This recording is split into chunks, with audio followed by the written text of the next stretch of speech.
Friends, यार क्या बोलते हैं, लास्ट वीडियो थोड़ी सी ज़्यादा लंबी हो गई थी, इसी वजह से CAPM मॉडल मैंने इस वाली वीडियो में डिस्कस करा है। बट वहीं से मतलब एक कंटिन्यूएशन है। जो पहले सारी चीज़ें मैं डिस्कस कर चुकी हूँ वो यहाँ पे अभी दोबारा डिस्कस नहीं करूँगी।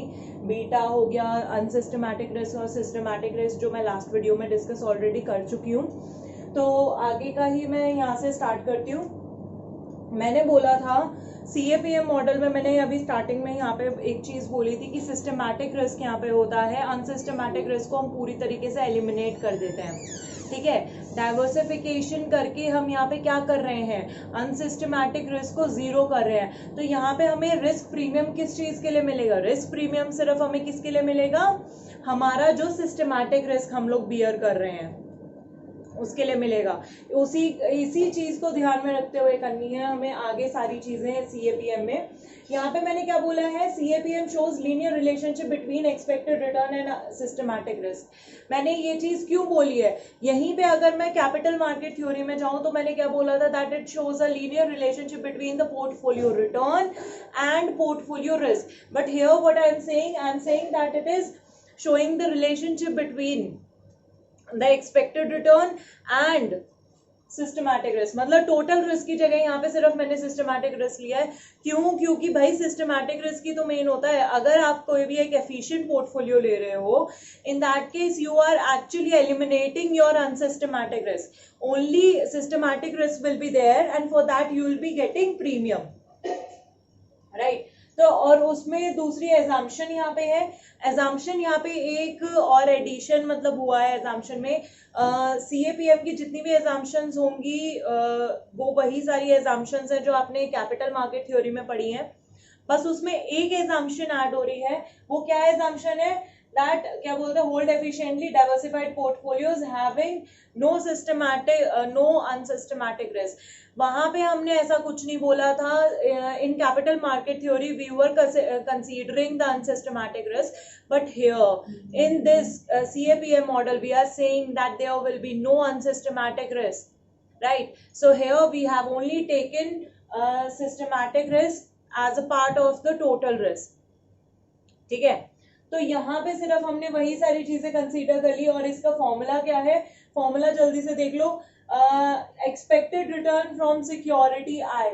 ठीक है, एक्सपेक्टेड रिटर्न आपको यहाँ पे सिक्योरिटीज के मिल जाएंगे, आप कैलकुलेट कर सकते हो। यहाँ पे फॉर्मूला दिया हुआ है सिक्योरिटी आय, और यहाँ पे क्या है, ये रिस्क फ्री रिटर्न है हमारा, risk free rate of assets होता है ना, रिस्क फ्री रिटर्न यहाँ पे आएगा। ये मैंने बोला था दैट क्या बोलते हैं, हमारा जो expected return, expected market return minus हमारा जो रिस्क फ्री रेट होता है, रिस्क फ्री रिटर्न होता है, उससे हमें क्या मिलता है, मार्केट रिस्क प्रीमियम मिलता है। ठीक है, और यहाँ पे एक चीज याद करो कि हमने कैपिटल मार्केट थ्योरी में क्या करा था, यही जो सेम चीज थी डिवाइडेड बाय हमने क्या करा था, हमने करा था मार्केट रिस्क। ठीक है, बट यहाँ पे मार्केट रिस्क में क्यों नहीं कर रही हूँ, रीजन है ना, वहां पे क्या बोलते हैं मार्केट रिस्क करने का एक रीजन था और इनटू टोटल रिस्क करने का था। वहां पे हम टोटल रिस्क ले रहे थे, इसी वजह से हमने वहां पे करा था। हमें पर यूनिट इसी वजह से निकालने की जरूरत पड़ी थी क्योंकि हम टोटल निकालना चाहते थे। But here I don't want to know the total, क्या बोलते हैं जो टोटल अनसिस्टमैटिक को मिला के, वो मुझे जानने की जरूरत नहीं है, बिकॉज मैंने पहले ही बोल दिया अनसिस्टमैटिक रिस्क तो है ही नहीं।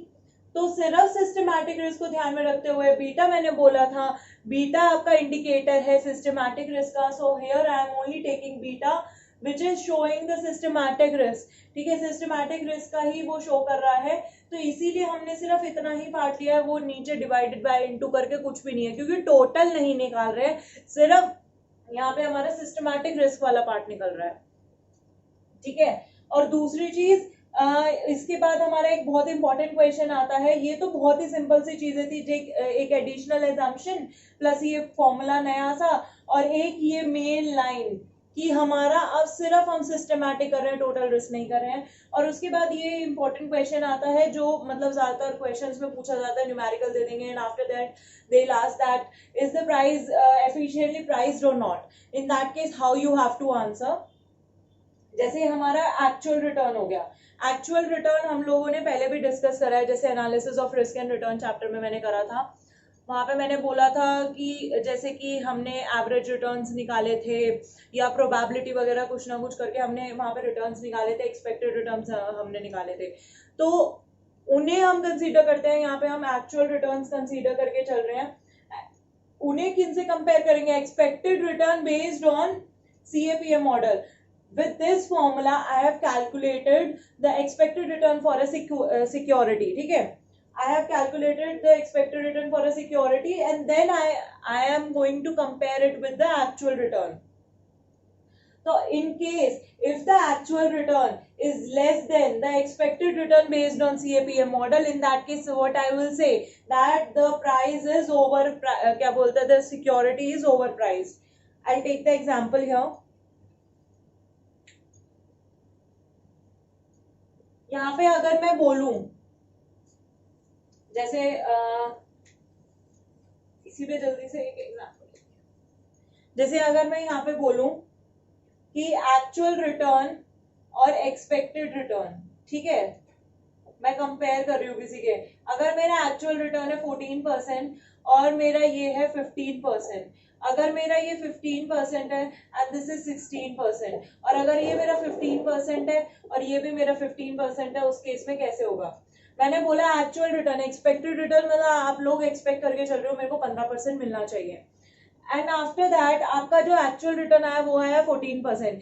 दैट मीन्स आपका जो सिक्योरिटी है वो ओवर प्राइस्ड है, मतलब जितना आपने पे करा उतना पे करने के बाद आप 15% एक्सपेक्ट कर रहे थे, पर जितना आपने पे करा उसमें कम मिल रहा है, तो ये माना जाएगा ओवर प्राइस्ड. तो इस केस में बोला जाता है कि इन्वेस्टर को इन्वेस्ट नहीं करना चाहिए उस सिक्योरिटी में. अगर इन्वेस्टमेंट डिसीजन लेना है तो उस केस में उसे नहीं करना चाहिए इन्वेस्ट. अगर दूसरा केस है जैसे 16% एंड 15%, इस केस में क्या है, ये अंडर प्राइस्ड है, मतलब I was expecting that I will get 15% return, ठीक है, मेरा expected return was 15%, but what I get is 16%. तो this is a favourable situation for an investor. तो इस केस में क्या बोला जाएगा कि इन्वेस्टर को इन्वेस्ट करना चाहिए.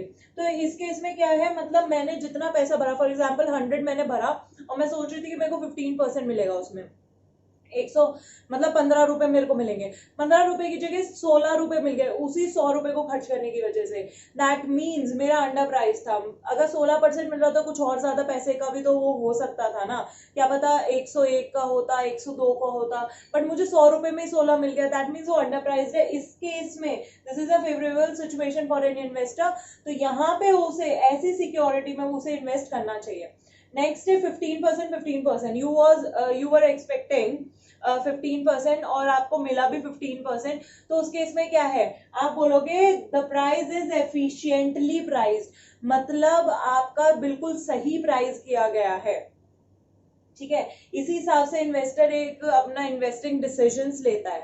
ठीक है, फिर हमने क्या बोलते हैं वहां तक देख लिया. अब मैं क्या बोलते हैं इसका डायग्राम जल्दी से डिस्कस करती हूँ. डायग्राम में क्या है कि मैंने क्या बोला था कि यहाँ पे सिर्फ हमारा सिस्टमैटिक रिस्क है CAPM मॉडल में. तो और एक और चीज मैंने बोली थी कि मार्केट पोर्टफोलियो का जो हमारा बीटा होता है, बीटा 1 होता है, इसीलिए ये याद रखना जो हमारा क्या बोलते हैं, मैंने यहाँ पे ना क्या बोलते हैं एक SML लाइन बनाई है, ठीक है.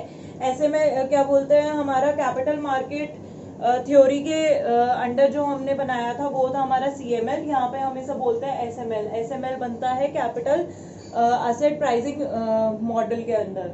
तो अब इसमें क्या बोलते हैं हमारा SML बना है, तो SML भी हमारा किससे स्टार्ट हो रहा है, सेम चीज थी ना, वही रिस्क फ्री क्या बोलते हैं रिस्क फ्री असेट्स, तो यहाँ पे भी है, तो वहीं से वो स्टार्ट होगा. प्लस यहाँ पे क्या बोलते हैं हमारा मार्केट पोर्टफोलियो भी सेम रहेगा, वही सेम चीज थी. बस ये ओवर प्राइस्ड और अंडर प्राइस वाली चीज कैसे बताते हैं वो जल्दी से मैं बता देती हूँ. यहाँ पे मैंने देख लिया कि मेरा बीटा 1 है, ठीक है, मतलब मेरा systematic risk is equal to 1, मतलब सिस्टमैटिक रिस्क हमारा क्या बोलते हैं वही चेंजेस आएंगे जैसे मार्केट रिटर्न में जो चेंजेस आ रहे हैं, सेम वही चेंजेस हमारे सिक्योरिटी के रिटर्न्स में आएंगे. तो यहाँ पे हमारा 1 था ये, और यहाँ पे हमारा हमें रिटर्न मिल रहा है फ्रॉम मार्केट पोर्टफोलियो, ठीक है. बट अगर हम बात करें जैसे कि हम बाकी सारे जितने भी पोर्टफोलियोज इस पे SML पे आएंगे वो सारे एफिशिएंट पोर्टफोलियोज होंगे, ये चीज याद रखना. अगर बाय चांस एसएमएल के नीचे कोई आता है, जैसे फॉर एग्जांपल यहाँ पे कोई एक पोर्टफोलियो है, बी पोर्टफोलियो, ठीक है, बी पोर्टफोलियो है, तो इसे मैं क्या बोलूंगी, ओवर प्राइस्ड। जितना जो भी हमेशा नीचे आएंगे ना उन्हें हम बोलते हैं ओवर प्राइस, जितने भी ऊपर आते हैं उन्हें बोलते हैं अंडर प्राइस। कैसे, यहाँ पे सिंपल सी चीज देखो, मेरा इतना रिस्क था, मतलब यहाँ पे रिस्क लगा के चलो, रिस्क क्या हुआ है, मेरा बड़ा है, पर यहाँ पे रिटर्न देखो, इस वाले रिस्क पे मेरे को रिटर्न ज्यादा मिल रहा है, अगर मैं रिस्क इंक्रीज कर रही हूँ रिटर्न तो मेरा कम हो रहा है, तो दैट मीन्स ये मेरा ओवर प्राइस्ड है, ठीक है। जितना मैं पैसा इसके लिए खर्च कर रही हूँ उसके हिसाब से मुझे रिटर्न नहीं मिल रहा है, रिस्क ज्यादा बढ़ रहा है पर रिटर्न नहीं मिल रहा है। यही इसके केस में अगर मैं अंडर प्राइस के केस में देखूं, मेरा रिटर्न इंक्रीज हो रहा है और रिस्क कम हो रहा है, दैट मीन्स ये अंडर प्राइस्ड है, ठीक है। इस वाले से तुम कंपेयर करके देख सकते हो, मेरा यहाँ पे क्या बढ़ा है, रिटर्न मेरा इंक्रीज हुआ है और रिस्क कम हुआ है, ये फेवरेबल सिचुएशन है एक इन्वेस्टर के लिए। और बाकी अगर तुम्हें दोनों चीजों को इक्वल रखना हो तो तुम इस वाले में इन्वेस्ट कर लो, जो मार्केट पोर्टफोलियो वाली चीज तुम्हें दिखाई दे रही है। इस पूरे चैप्टर में सीएपीएम से रिलेटेड अगर क्वेश्चन, थ्योरी क्वेश्चन एक्सपेक्ट कर सकते हो, प्लस इसके ये जो न्यूमेरिकल्स है, न्यूमेरिकल्स आ सकते हैं, बीटा की वैल्यू निकालने के लिए आ सकती है, और बाकी क्या बोलते हैं, थ्योरी वाला पार्ट तो इसका हो गया। और एक एसएमएल और सीएमएल के बीच में डिफरेंस आ सकता है। एसएमएल और सीएमएल के बीच का सबसे बड़ा डिफरेंस इसी वजह से बनता है क्योंकि सीएमएल में हम अपना टोटल रिस्क लेके चलते हैं और एसएमएल के केस में हम सिर्फ अपना सिस्टमैटिक रिस्क लेके चलते हैं। और क्या बोलता है, इस वाले केस में हमें इंडिविजुअल सिक्योरिटीज का रिस्क प्लस पोर्टफोलियो रिस्क दोनों पता चल जाते हैं। वहां पे सिर्फ हमें पोर्टफोलियो के बारे में ही पता चल रहा था। सीएमएल के केस में यहाँ पे हम दोनों चीजों से डील कर रहे हैं। तो ऐसे ही कुछ क्या बोलते हैं डिफरेंसेस बुक्स में दिए होंगे, तो उन डिफरेंसेस को हम लर्न कर लेना। प्लस लिमिटेशंस वही है कि इनके एजम्पशंस रियलिस्टिक नहीं है, ठीक है, रियलिस्टिक नहीं है। कुछ भी उन्होंने उठा के ले लिया है कि प्रेफरेंसेस उनका सेम होगा हर चीज के लिए, ऐसा नहीं होता है। तो एक दो लिमिटेशंस है वो उस हिसाब से लर्न कर लेना। थ्योरी क्वेश्चन और कुछ इसमें से ज्यादा मुझे नहीं लगता कि आएगा। बस वो जो बीटा वाली चीजें बताई है, बीटा हमारा ग्रेटर देन 1 लेस देन 1, वो चीज याद रखना।